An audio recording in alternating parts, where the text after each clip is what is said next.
We're looking down on the historic Newsells Park Stud, home to Nathaniel, Equiano and Mount Nelson, as well as those three stallions.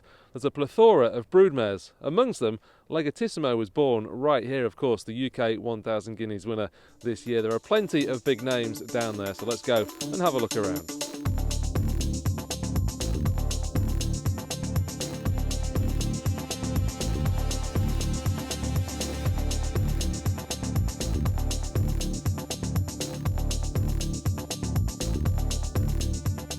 Newsells Park Stud has been in the care of its current owners, Jacobs Holdings, since the year 2000. Their focus has been to breed and raise exceptional thoroughbreds, capable of competing at the highest level, highlighted perfectly by Secret Gesture, and very evident again this year, principally through Legatissimo, whose dam, Yummy Mummy, is a firm favourite with stud manager Julian Dollar. She's definitely emerged as one of our stars for sure. It was great, very exciting to see her daughter win the Guineas. Not our first classic winner. We had our first classic winner a few years ago with Mars Marvel, who won the Ledger, but the Guineas is always a pretty special race. To breed a Guineas winner, whether it be a 2000 Guineas or a 1000 Guineas winner, is always pretty special. So a definite highlight for us. We seem to have caught her on a good day, so she's a bit... Yeah, well, it's a beautiful day today, nice and warm, and she's feeling pretty chilled, but she's a mangeur mare, so she has that little touch of I don't know what you'd call it, a little bit of a temperament, I suppose, but that's what makes them brilliant as well. Yeah, and this one's her latest foal. Yeah, a Shamadal filly, very, very nice, like her a lot. She's pretty special. We're commercial, so it's our aim to offer pretty much everything we breed for sale, but I have to say, something like her, half to a Guineas winner by a stallion like Shamadal, I definitely have it in mind to see if I could persuade the boss to keep that one. It'd just be a case of few runs, get a nice bit of black type. Yeah, well, you know, you're struck between a balance of being a commercial operation and selling the yearlings, including the fillies, and the quality of fillies that we sell is quite rare, I suppose. Most people would try and hold on to them, but we need to, you know, make money to survive. So you're caught between that and the fact that you need to replenish your broodmare brand, and that's getting harder as the yearling prices are getting better, and they're very strong at the moment, especially at the high end. So when you try and replenish and you buy in the December sales, for example, at Tattersalls, there is very little on offer, and what is on offer is making a lot of money. So just try and strike the right balance between replenishing your bloodstock from within and keeping a few fillies to race and retire, of which obviously should be an exciting proposition, and cashing in and making a lot of money to help pay the bills. I'm just looking at her, what makes her so special in your eyes?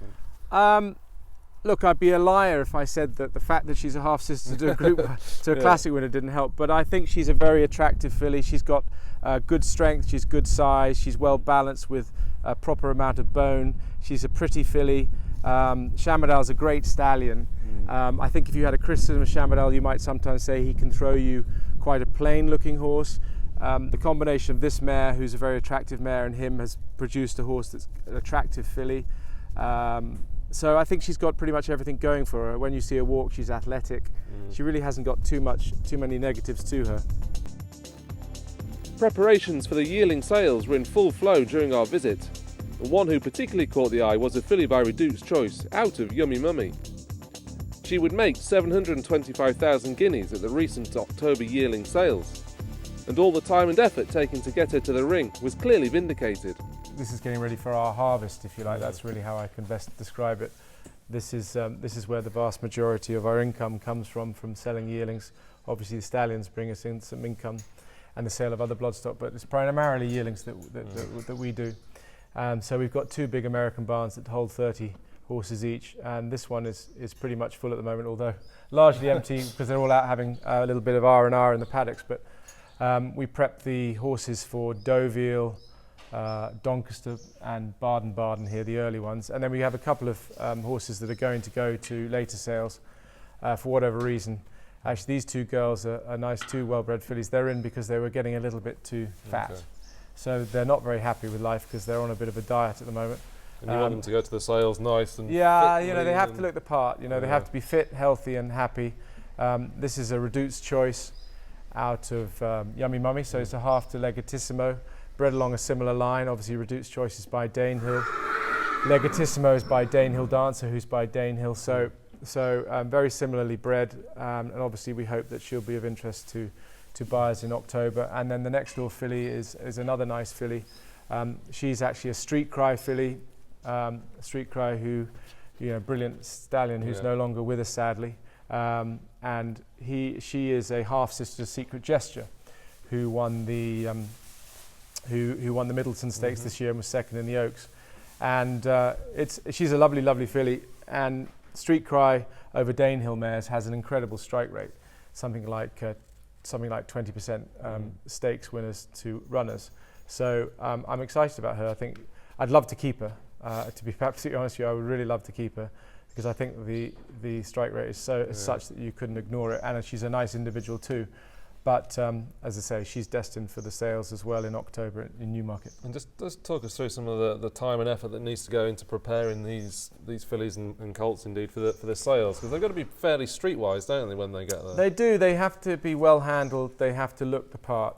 We're a pretty superficial bunch of people, and we like shiny things. Yeah. So they have to look shiny to start with, and they have to look athletic. I sometimes think we're more looking for a nice oil painting than we are a racehorse, because we don't seem to be able to forgive little faults, and therefore a lot of horses, go through either low price or unsold and go on to be great racehorses. But from the point of view of commercial sales, we're trying to produce an athlete, something that looks the part and is well presented. So we're very lucky here at Newsells. We have a great team of people who put a lot of hard work into it. And it's a mixture of exercise and hard work. So the guys would spend the morning getting the horses hand walked, or they'll sometimes go on the walkers. We've got some very good walkers, nice big walkers, but hand walking for me is what we should be doing where we can. Later on they'll do some lunging, so they get used to being lunged and find their balance, and then they go out for a bit for their mentally to get some air and exercise. And then they'll come in and they'll get groomed intensively, to bring their coats to their best. So they'll probably spend about 10 weeks being prepped for sale, maybe a bit more, sometimes a bit less. Yes, it's a complete full-on process, isn't it? Very much, yeah, very much. And it's very much a question of treating every single horse as an individual. They're all different. Some need different care to others. Some need a slightly different exercise program. Some need a slightly different feeding program. But feed them the best, give them the best care and attention. Mentally allow them to grow up and know a bit about life, and have them fit and healthy. So, because when they get to the sales, a busy horse, a popular horse, well-bred, good-looking horse will be out 50 odd times a day. They get very tired, so they need to be able to cope with that, and they need to be looking as good on the 4th or 5th day of showing as they do on the 1st. Yeah, you don't sort of consider that. It's a big mental process for them. And some yearlings will go to the sales and they'll really rise to the occasion. You won't really give them much of a second thought at home, but they'll come to the sales and they'll just blossom in front of your eyes. And some do exactly the opposite. They just can't cope with the pressure and the atmosphere that goes on at a sale, and they'll crumble a little bit. But that's how it goes. Yummy Mummy isn't the only star mare at Newsells Park Stud. We met the unraced Love Is All You Need, whose Dubawi filly realised 2.1 million guineas at Tattersalls. She's a full sister to Yesterday and Quarter Moon, two Group 1 winners, and obviously a sister to the Dam of Diamonds and Rubies as well, Group 1 winner of the Pretty Polly Stakes recently.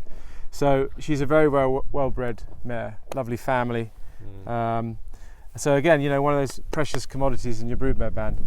She's only had a couple of foals. She's got a Dan Silly that is yet to race, and a Dan Silly foal at foot. She's got a very nice Dubawi yearling filly this year that we're taking to Tattersalls, which I think she's exceptionally nice. So she's another one, exciting one.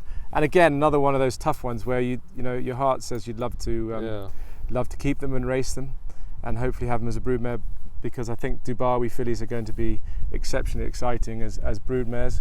And at the same time, your head's saying, yeah, but this is going to pay a few bills. Does the fact you never raced affect sale value in any way? I think, to a certain degree, if this filly was a Group 1 winner and I was offering her first couple of foals as opposed to unraced, sure, it makes a difference. But we know that there are plenty of horses that can't race for whatever reason.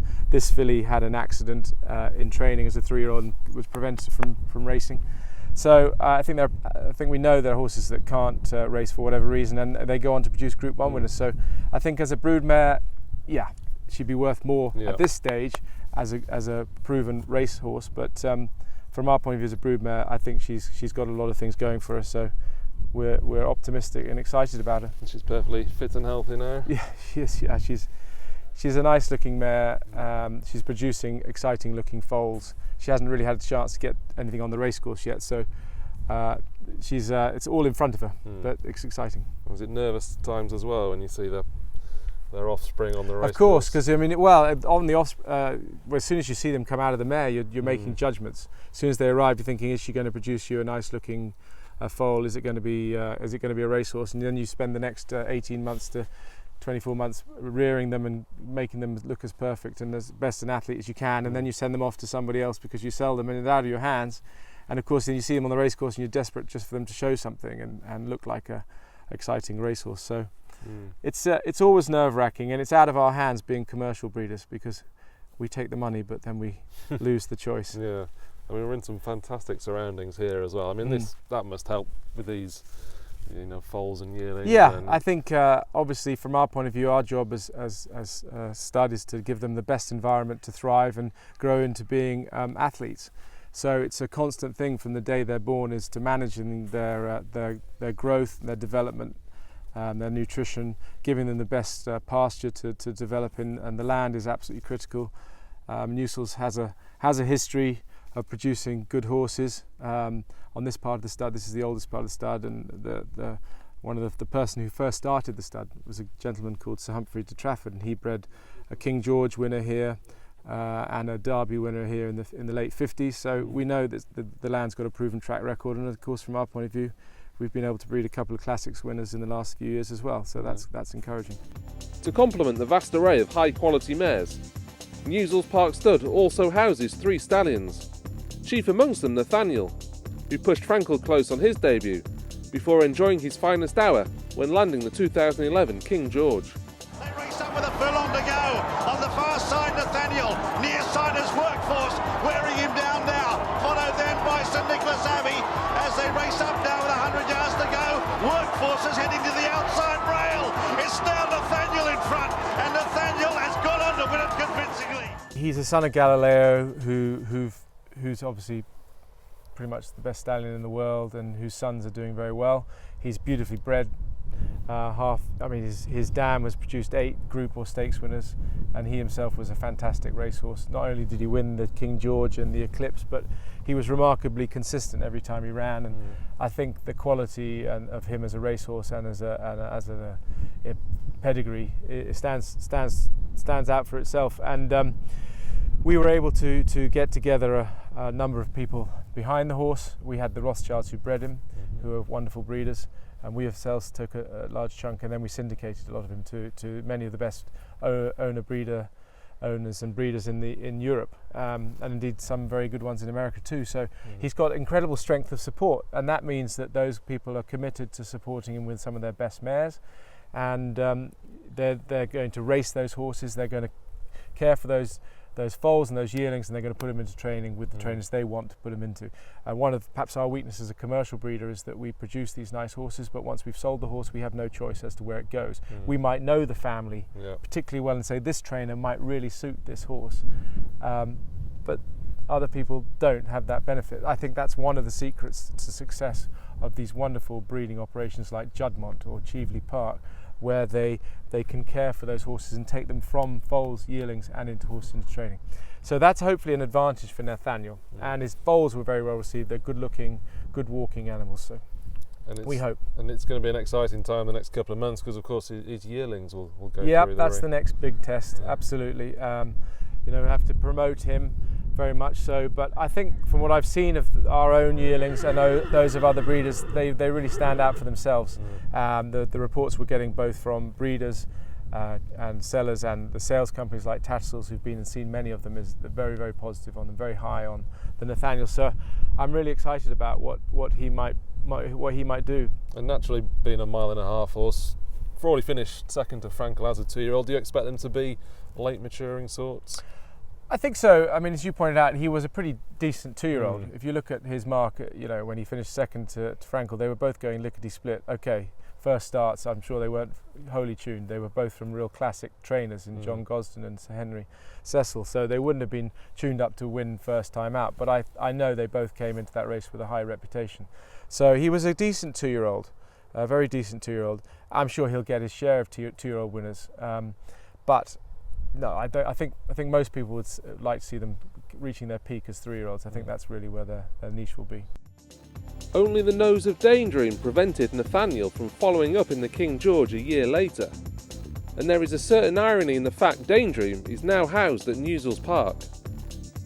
As too for half the year is Equiano. Sadly, he was in quarantine during our visit, but he's a stallion clearly held in the highest regard. Very fast horse, you know, not many horses win 2 King Stand Stakes. Exceptional racehorse in that respect, and again very tough and very consistent. He was brilliant as a 3-year-old, brilliant as a 5-year-old. As a stallion, he's just getting going. He's had 2 crops. He's a real commercial breeder's horse.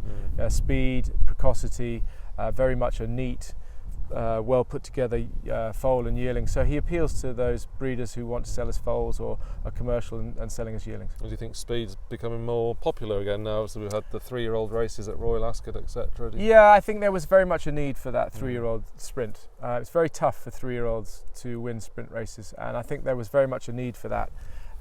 But yes, the thing is we're impatient, and we all want results early, and that means trying to breed to speedier horses. In actual fact, when you think about the best sprinters, they usually don't reach their best until they're 4 or even 5 maybe. But our natural inclination is those speedier types will be more precocious. They'll be able to be running as 2-year-olds maybe in the late spring or early summer of the 2-year-old year. And it's very expensive to have horses in training. People want to get value for money earlier on. But ultimately, for me, it's all about the classics. It's all about those 3-year-olds, the great races like the King George. You know, they're special. The Derby, you know, everybody wants to win a Derby and breed a Derby winner. Indeed. You say Equiano's shuttling to Australia, is that? Yeah, he goes to Adam Sangster's stud, which is Swettenham Stud in Victoria. Adam does a wonderful job down there. He's got a great team of people down there, and he's just getting going down there. So yeah, the yearlings were very well sold last year. He's got a few winners down in Australia already, so things are just starting to take shape down there. And Mount Nelson's another one that's been to various different parts of the world, and he's also produced some good horses for you. Yeah, he was the first stallion we stood here. Great stallion. I think he's very undervalued. His statistics are great. I mean, he last year, for instance, he produced 10 individual group winners and performers. I mean, that's great for a horse that stands at £6,000. And he consistently gets good horses, very good, solid, sound, tough horses, which there's a lot to be said for him. Where his difficulty is that he produces a big, rather leggy horse, which doesn't necessarily appeal to the people who want to sell foals. So that's his difficulty from a commercial point of view. But as a sire of racehorses, he consistently punches above his weight. So it seems all bases are covered at Newsells Park, and the recent sales results will have done little to detract from the view that the stud is producing world-class racehorses that befits such world-class facilities.